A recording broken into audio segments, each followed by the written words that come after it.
आज आपण बनवणार आहोत शेजवान चटणी। त्याच्यासाठी मी इथे घेतलेले आहेत 50 ग्रॅम तिखट मिरची, पांडी मिरची घेतलेली आहे आणि इथे घेतलेली आहे काश्मीरी मिरची, ही 50 ग्रॅम आहे। आपण एका भांड्यामध्ये काढून घेऊया। गॅसवर कढईमध्ये मी 1 लिटर पाणी गरम करायला ठेवलेलं आहे।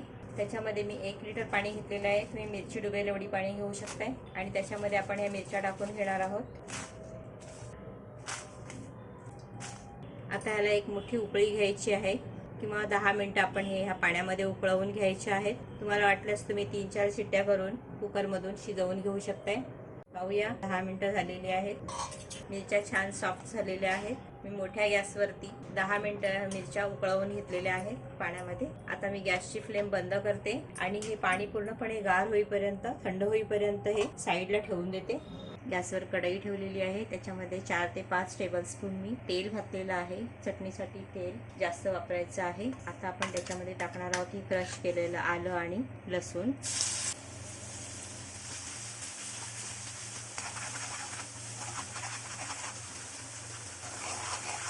व्यवस्थित आपण ह्याला फ्राय करून घेणार आहोत।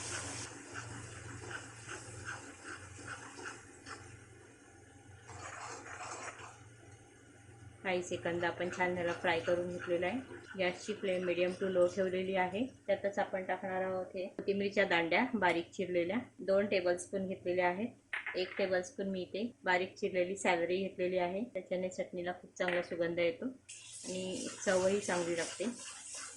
असेल तर नक्कीच वापरा। लसूण आणि हे बाकीचं जे सॅलरी टाकलेली आहे व्यवस्थित तळून घ्यायचे। लसूणचा कलर जरासा बदलायला लागलेला आहे।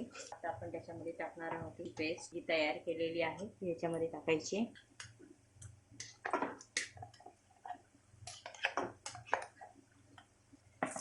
छान मिक्स करून घ्यायची।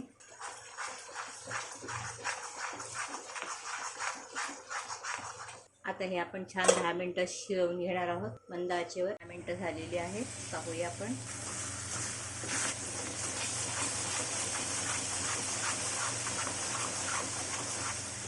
मस्त तेल सुटलेलं आहे, तुम्ही पाहू शकता।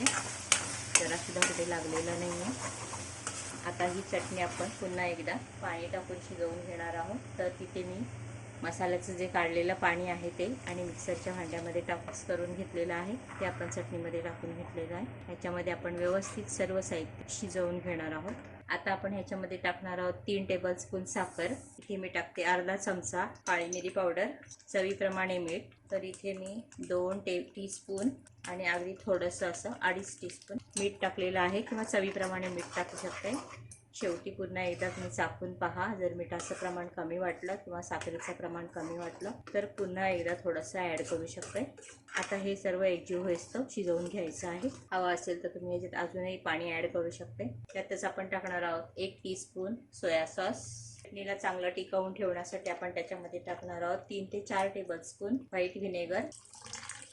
व्यवस्थित मिक्स करून घ्यायचं आहे आणि आता हे मीडियम टू लो फ्लेमवरती शिजवून घेणार आहे। आता सर्व एकजीव होईस्तोवर 8 ते 10 मिनिटं आपण मीडियम फ्लेमवर शिजवून घेणार आहोत। या 8 ते 10 मिनिटं झालेली आहेत। मंद आचेवरती आपण छान याला शिजवून घेतलेलं आहे, ते पाहू शकता। तेलही वरती आलेलं आहे, तर शिजलेली आहे चटणी।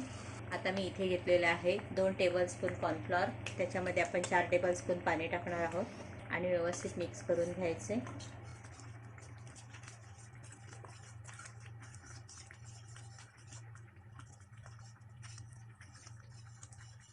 व्यवस्थित मिक्स करून झाली की आपण हे चटणीमध्ये ओतणार आहोत आणि छान मिक्स करून घ्यायचे।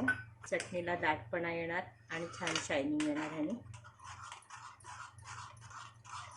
आता कॉर्नफ्लोर शिजेपर्यंत 4-5 मिनिटं व्यवस्थित शिजवून घ्यायचे। आता हे व्यवस्थित शिजवून घेऊया। पुन्हा एकदा मंद आचेवरती शिजवून घेऊया 1-2 मिनिटं। ते 5 मिनिटं झालेली आहेत। 2 मिनिटानंतर मी एकदा पुन्हा चेक केलं, व्यवस्थित मिक्स करून घेतलं। तुम्ही पाहू शकता मस्त आलेले आहे, त्याला शायनिंग पण आणि छान त्याला तेल सुटलेलं आहे वरती। आणि दाटपणा पण आलेला आहे, तुम्ही पाहू शकताय। अशा पद्धतीने ही चटणी बनवून तयार आहे, मस्त झाली आहे चटपटी। या स्टेजला तुम्ही चेक करून पाहू शकता, मीठ किंवा साखर वगैरे कमी असेल तर तुम्ही त्याच्यामध्ये वापरू शकता चवीप्रमाणे। आता मी गॅसची फ्लेम बंद करते आणि सर्विंग प्लेटमध्ये काढून घेते। अशा पद्धतीने आपली ही शेजवान चटणी बनवून तयार आहे। आता ही व्यवस्थित थंड झालेली आहे, तर मी ती डब्यामध्ये भरून ठेवते।